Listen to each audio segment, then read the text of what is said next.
Soy el Dr. Javier, médico general, con más de 20 años de experiencia. Mi principal preocupación no es solo curar enfermedades, sino ayudar a las personas mayores a mantener su salud, independencia y alegría de vivir cada día. ¿Sabías que el accidente cerebrovascular es la segunda causa de muerte y la primera causa de discapacidad en Europa? Lo repito porque a muchos les cuesta asimilarlo. Cada año cientos de miles de personas ven cómo su vida cambia en un instante. Y la cifra no se detiene, está creciendo de manera preocupante. La razón es clara. Nuestra población envejece. Vivimos más. Sí, pero también vivimos con un cerebro y unas arterias que se vuelven más frágiles con cada década. Un análisis reciente que recopiló datos de distintas bases científicas, Medline, Scopus, SINA-IHL, Complete y MBAS, nos mostró una fotografía precisa de esta realidad. Se revisaron estudios de prevalencia y de incidencia con métodos muy rigurosos, midiendo incluso la calidad y el sesgo de cada artículo. El resultado fue contundente en Europa. La prevalencia de ACV ajustada por sexo alcanza un 9,2%. Eso significa que casi 1 de cada 10 personas convive con las secuelas de un derrame. Y si hablamos de incidencia, es decir, de nuevos casos cada año, estamos en 109 por cada 100,000 habitantes.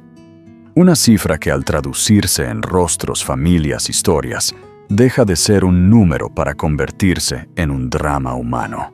Si miramos más de cerca, la prevalencia en hombres ronda el 9,1% y en mujeres el 9,2%. Puede parecer similar, pero lo que realmente asusta es la curva ascendente a medida que aumenta la edad.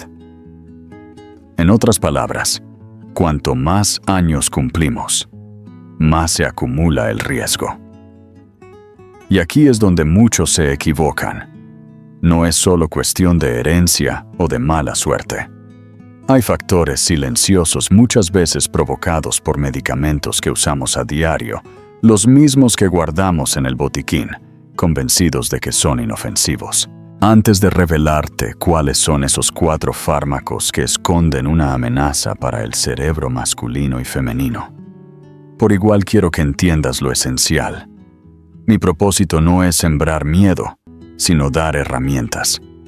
El conocimiento que comparto puede marcar la diferencia entre un envejecimiento activo pleno y una dependencia que nadie desea. El amor del ACV o ictus no es un rayo caído del cielo. Imagina tu cerebro como una gran ciudad llena de actividad. Las neuronas son las casas y las arterias son las autopistas que llevan oxígeno y nutrientes, el combustible que mantiene todo en marcha. Cuando una de esas autopistas se bloquea por un coágulo, hablamos de un ACV isquémico, el más frecuente. Y cuando la autopista se rompe y la sangre inunda el tejido cerebral, tenemos un ACV hemorrágico. En ambos casos lo que ocurre es un colapso repentino de ese tráfico vital. El problema es que con los años, ese cerebro tan poderoso y lleno de experiencias empieza a ser como un ordenador clásico. Sigue siendo valioso, pero su hardware es más sensible. Procesa las sustancias de manera diferente y reacciona peor a ciertas agresiones químicas. Algunos de los medicamentos que consideramos aliados son en realidad saboteadores ocultos. Y lo más grave es que actúan en silencio, sin dar señales claras, hasta que la catástrofe ya es inevitable. Por eso tengo esta conversación contigo, porque comprender estos riesgos es la forma más directa de proteger lo que más importa. Y porque hoy más que nunca tu salud depende de tomar decisiones inteligentes y valientes. 1. Medicamentos antiinflamatorios, no esteroideos. El enemigo invisible, ¿Sabías que muchas de las pastillas que parecen tan inofensivas como un caramelo para el dolor esconden un filo invisible que corta más hondo de lo que imaginamos? Hablo de los antiinflamatorios no esteroideos, los famosos AINES, ibuprofeno, naproxeno, diclofenaco. Todos esos nombres que se han vuelto tan cotidianos que ya nadie les teme. Se venden sin receta, están en casi todos los botiquines y los usamos como quien abre la nevera en busca de agua. Dolor de rodilla, molestia de espalda, artritis, mañanera. Ahí está la mano buscando la pastilla convencida de que no pasa nada. Y ahí mismo empieza el peligro, porque su inocencia es solo una máscara. El primer mecanismo que convierte a estos medicamentos en enemigos invisibles es su efecto sobre la presión arterial. Imagina tus arterias como una manguera por donde fluye la vida. El cuerpo, al tomar AINES, empieza a retener sodio y agua. Más líquido, más volumen dentro de esa manguera. Pero no basta con eso. También endurecen las paredes de las arterias, como si esas mangueras flexibles se volvieran rígidas de repente. El resultado, la presión se dispara. Y la hipertensión es el caldo de cultivo más fértil para un accidente cerebrovascular. Es como dejar que las tuberías de tu casa trabajen a máxima presión día tras día. Tarde o temprano, una revienta. El segundo golpe llega desde los riñones y las plaquetas. Los riñones son filtros maestros, pero al pasar los años, ya no son los mismos. Con los AINES, esos filtros empiezan a resentirse.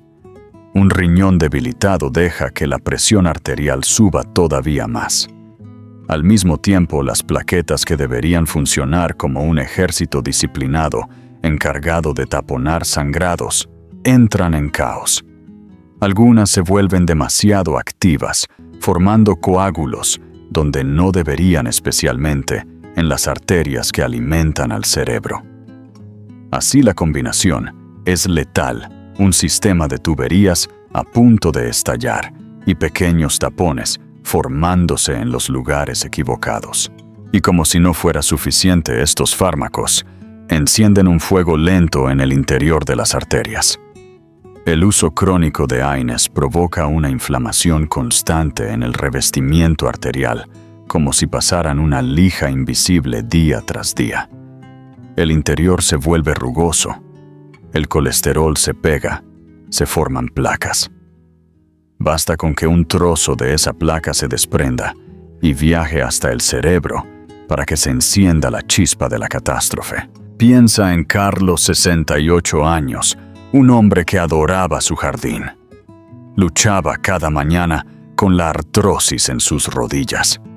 Su refugio era el diclofenaco, 2 pastillas al día cada día.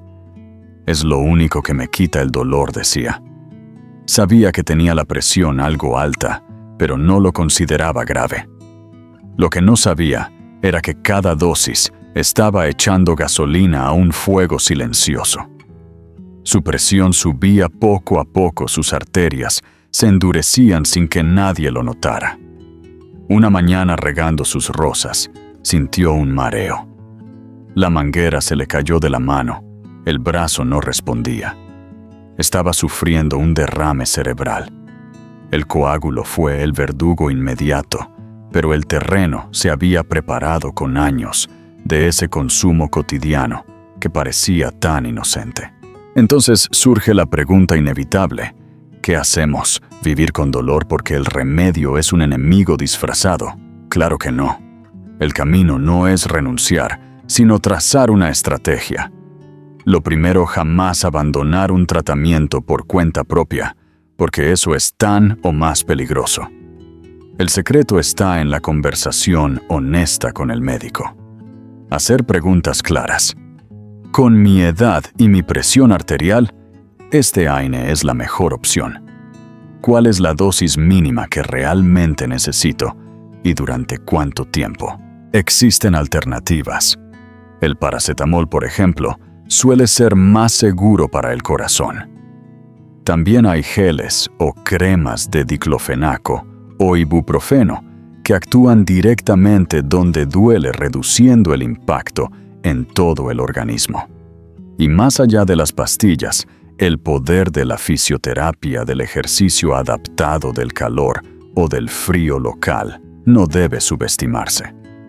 Porque el objetivo no es poner un parche al dolor, sino tratar la raíz del problema de la manera más segura. Fármacos anticolinérgicos. La amenaza silenciosa. Hay problemas de salud que muchos hombres prefieren callar, incluso delante de sus seres más cercanos. Uno de ellos es la vejiga hiperactiva, la urgencia de orinar, la pérdida de control. Esa vergüenza silenciosa encierra a muchos en casa, cambia la manera de vivir, limita la libertad. Y en ese vacío de soluciones aparece una promesa en forma de pastilla, los medicamentos anticolinérgicos. Nombres como oxibutinina, tolterodina o solifenacina. Ofrecen devolver el control, la seguridad de salir sin miedo a un accidente. Parecen la llave para recuperar la dignidad perdida. Pero detrás de ese alivio se esconde un precio que casi nunca se explica. El corazón de la amenaza está en una sustancia llamada acetilcolina. Este neurotransmisor es el aceite que mantiene lubricados los engranajes de la mente. Sin él, los pensamientos se atascan. La memoria se apaga, el aprendizaje se vuelve torpe. Los anticolinérgicos actúan como tijeras que cortan esos cables de comunicación. En la vejiga, relajan el músculo y reducen la urgencia. Pero no son misiles de precisión, sino bombas de racimo. Viajan por toda la sangre, atraviesan el cerebro y allí también bloquean la acetilcolina. El primer resultado es la niebla mental. Pacientes que empiezan a sentirse más confusos, olvidadizos, somnolientos. Hijos que notan que su padre o su madre ya no está tan claro de mente. Muchos lo atribuyen a la edad, a un proceso natural, sin sospechar que esa pequeña pastilla para la vejiga está apagando las luces del cerebro día tras día. El riesgo de demencia aumenta de forma silenciosa e insidiosa. Pero lo más inquietante es la relación directa con el accidente cerebrovascular. La acetilcolina no solo regula la memoria, también ayuda a que las arterias cerebrales se dilaten cuando necesitan más oxígeno. Sin ella, las autopistas del cerebro pierden flexibilidad. Surgen zonas de bajo flujo, como barrios, a los que nunca llega suficiente combustible. Y en ese terreno empobrecido, un coágulo encuentra la ocasión perfecta para bloquearlo todo. A esto se suman efectos secundarios, como los mareos al ponerse de pie o la sedación excesiva, que en un cuerpo ya frágil pueden desestabilizar el sistema entero. Es como obligar al controlador aéreo de la mente a trabajar con la mitad del personal y los radares apagados. El desastre es cuestión de tiempo. Piensa en Marta, 75 años, viuda, aún con ganas de disfrutar de su tiempo con amigas. Empezó a sufrir pérdidas de orina que la llenaban de ansiedad. La oxibutinina le devolvió la confianza. Por fin podía salir de casa sin miedo. Todo parecía un milagro. Pero con los meses, sus hijas empezaron a notar cambios. Marta estaba más despistada, olvidaba citas. Se quedaba callada en conversaciones que antes animaba. Un día, al levantarse del sofá, un vértigo brutal la hizo caer. Fue un accidente isquémico transitorio, la señal de advertencia de un derrame mayor. Cuando revisaron su medicación, la conexión fue evidente. La pastilla que le devolvió libertad también había encendido la mecha de la catástrofe. Entonces surge la pregunta: qué alternativas existen. Porque nadie merece vivir atado a la vergüenza ni al riesgo.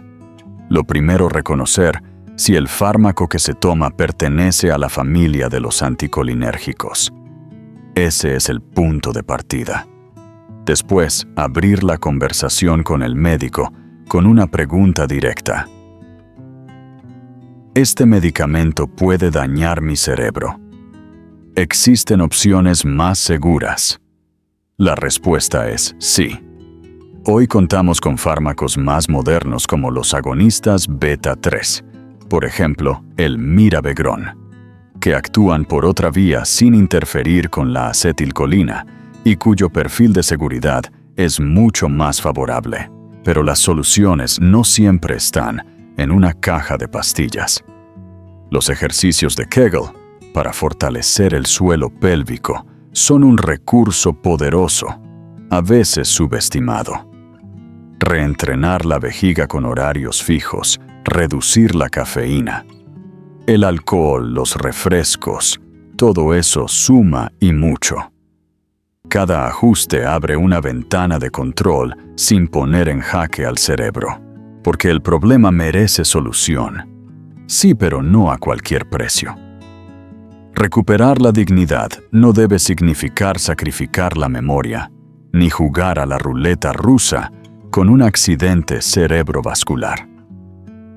Conocer los riesgos y exigir alternativas seguras es un derecho, y sobre todo, es una forma de proteger lo más valioso, la mente. 3. Corticosteroides sistémicos. Un pacto con el diablo. Hay medicamentos que parecen milagrosos. Los corticoides sistémicos como la prednisona o la dexametasona son de esos que transforman una crisis en alivio en cuestión de horas. Una reacción alérgica grave, un ataque de asma, una enfermedad autoinmune descontrolada. Y ahí está esa pastilla o esa dosis que calma la tormenta, que devuelve la respiración, que apaga el incendio. Por eso resulta tan difícil verlos como un enemigo. Pero en ese mismo poder reside la trampa. Lo que parece salvación inmediata se convierte con el uso prolongado en un pacto con el diablo. Un alivio hoy que cobra una factura altísima mañana. El daño no llega por un único camino, sino por una ofensiva múltiple, una triple amenaza que golpea en silencio. El primer golpe es la hipertensión. Los corticoides alteran el equilibrio de sodio y potasio, obligan al cuerpo a retener agua. El volumen de sangre aumenta y con él la presión arterial. Es como inflar un globo día tras día sin darle tregua. Tarde o temprano, la tensión lo hace estallar. El segundo golpe es la hiperglucemia. Estos fármacos interfieren con la insulina, elevan el azúcar en la sangre y en muchos casos convierten un cuerpo sano en un organismo con diabetes inducida por esteroides.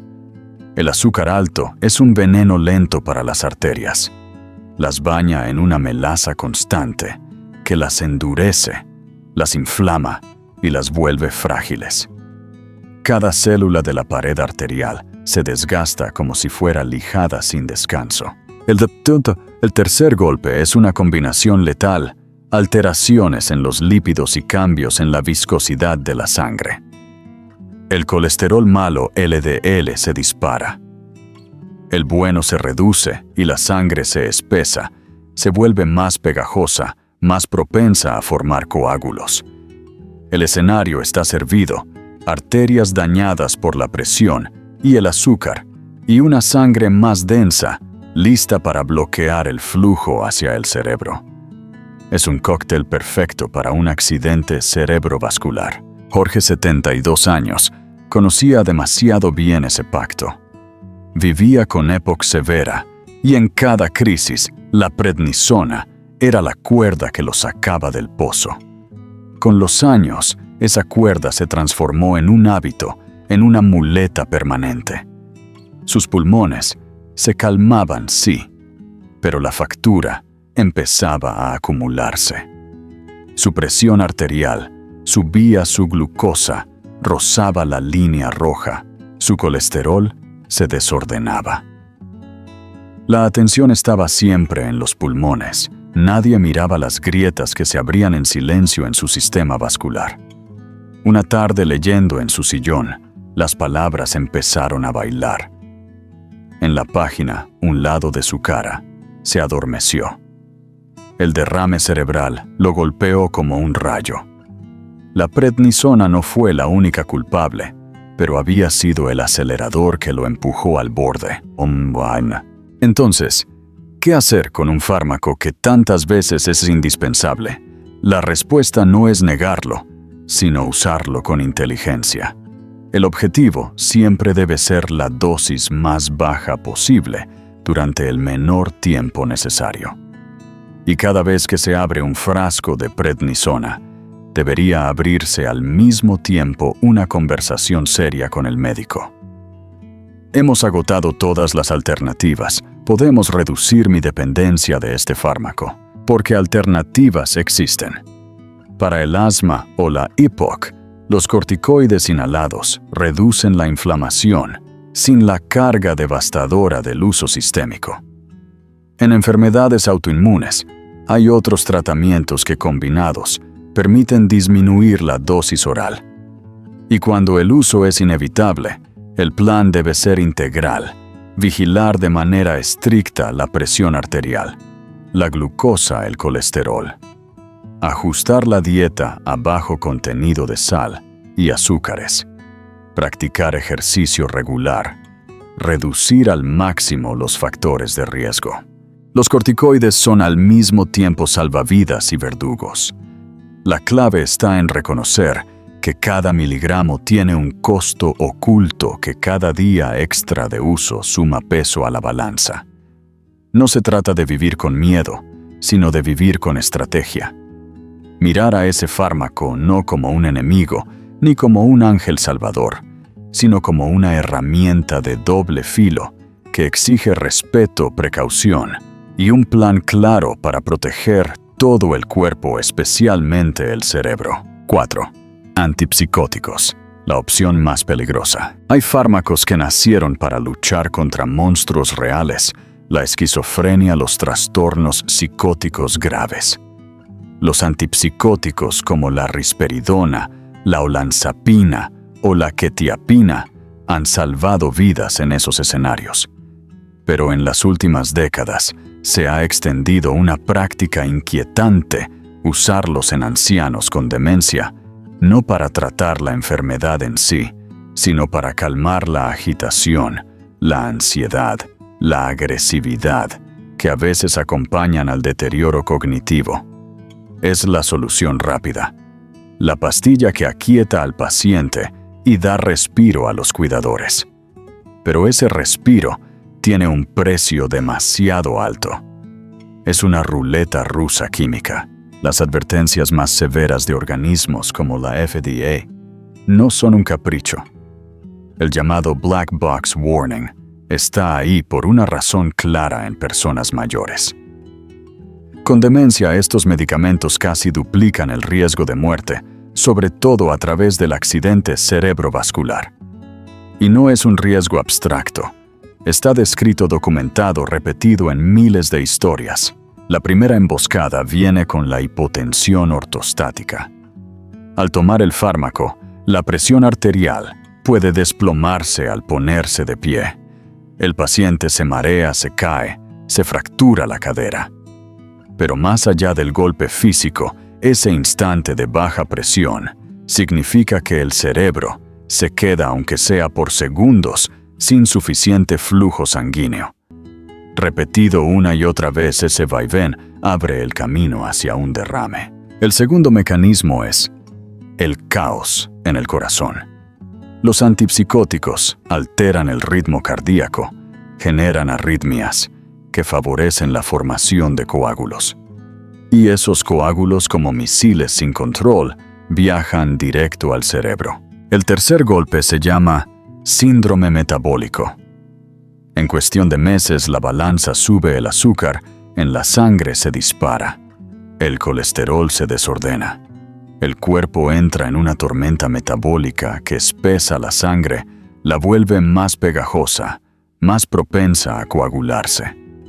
Es como transformar un río claro en un barro denso que apenas avanza. Elena, 80 años, vivía con demencia avanzada. Cada día estaba más inquieta, más difícil de manejar. Su hijo desesperado buscó ayuda. El médico le recetó una dosis baja de risperidona. Al principio, todo parecía mejorar. Elena estaba tranquila, más dócil, pero también más apagada, dormida, casi todo el día. Nadie vigiló cómo fluctuaba su presión. Nadie notó el riesgo acumulado. Una tarde su hijo la encontró en el sillón, con la mirada perdida, la boca torcida. Un derrame cerebral masivo había cambiado todo en un instante. La pastilla que debía traer paz se convirtió en verdugo. La pregunta que todo cuidador debe hacerse es: ¿realmente no hay otra opción? Porque sí las hay. La primera línea de manejo de la agitación en la demencia nunca debería ser un fármaco. Lo primero es investigar qué provoca esa conducta. Muchas veces es dolor no expresado. Una infección, hambre, miedo, aburrimiento. Resolver esa necesidad puede evitar la crisis.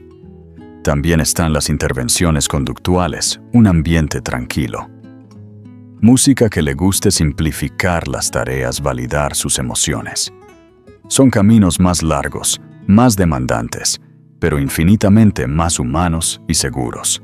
Los antipsicóticos deberían reservarse como último recurso en dosis mínimas y por el tiempo más corto posible, cuando todas las demás estrategias han fracasado y el riesgo de no usarlos es mayor que el de emplearlos. Nunca como una solución de conveniencia, nunca como un atajo para manejar lo que requiere paciencia y cuidado, porque detrás de cada pastilla hay una vida en juego. Y en el caso de los antipsicóticos, ese juego es demasiado peligroso.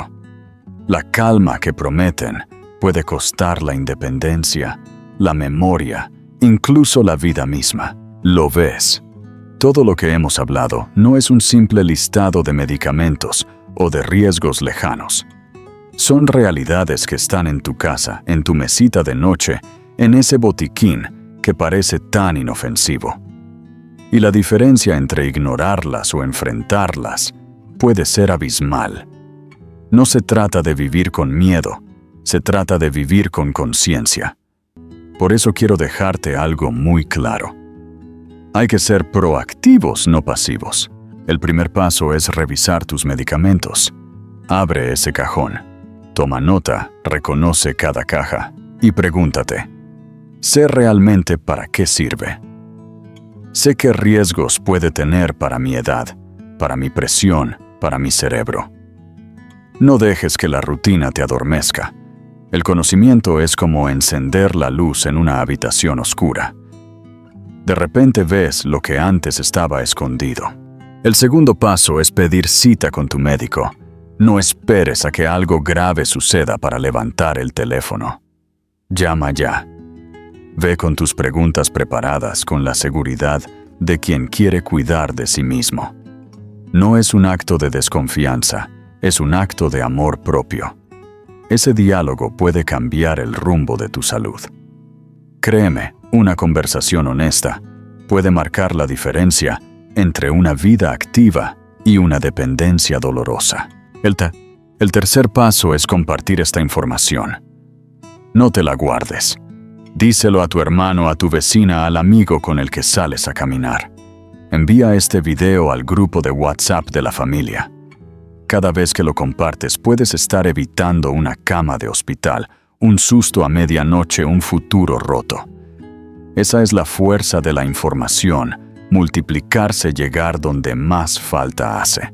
Y hay algo más que te pido: comparte tu historia. Cuéntame en los comentarios, ¿qué medicamentos tomas? ¿Qué dudas tienes? ¿Qué experiencias has vivido? Tus palabras no solo me ayudan a mí, ayudan a todos los que leen después.